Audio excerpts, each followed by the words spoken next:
Israel ভুইফোর Israel সেখানে জোরপূর্বক এক রাষ্ট্র কায়েম করার জন্য চেষ্টা চালাচ্ছে। মানুষকে হত্যার ভিত্তিতে, ধর্ষণের ভিত্তিতে, জুলুম নির্যাতনের ভিত্তিতে, গণহত্যার ভিত্তিতে আজকে আমাদের সন্তানেরা না খেয়ে আছে। হাজারো সন্তানেরা চিকিৎসাবিহীন মরছে। হাজারো মারা তাদের বুক খালি করছে। কিন্তু আমেরিকা সেই জালেমদের পক্ষে, খুনিদের পক্ষে, ধর্ষকদের পক্ষে, যারা নির্যাতন করছে তাদের পক্ষে।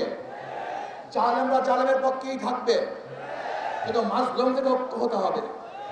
সমস্ত মাজলুমদের ঐক্যবদ্ধভাবে জালেমদের বিরুদ্ধে লড়াই করি, তাহলে গোটা দুনিয়ার মধ্যে জালেম থাকতে পারবে না।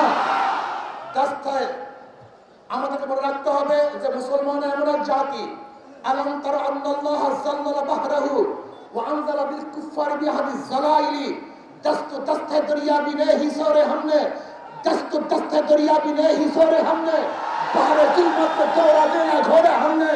আমরা তো ওই জাতি যারা বুক পেতে শাহাদাত গ্রহণ করি, পিঠ পাতিরা কোনদিন ইনশাআল্লাহ আমরা যুদ্ধ করব, সংগ্রাম করব, লড়াই করব, জিহাদ করব, ফিলিস্তিন রাষ্ট্র কায়েম করবে ইনশাআল্লাহ।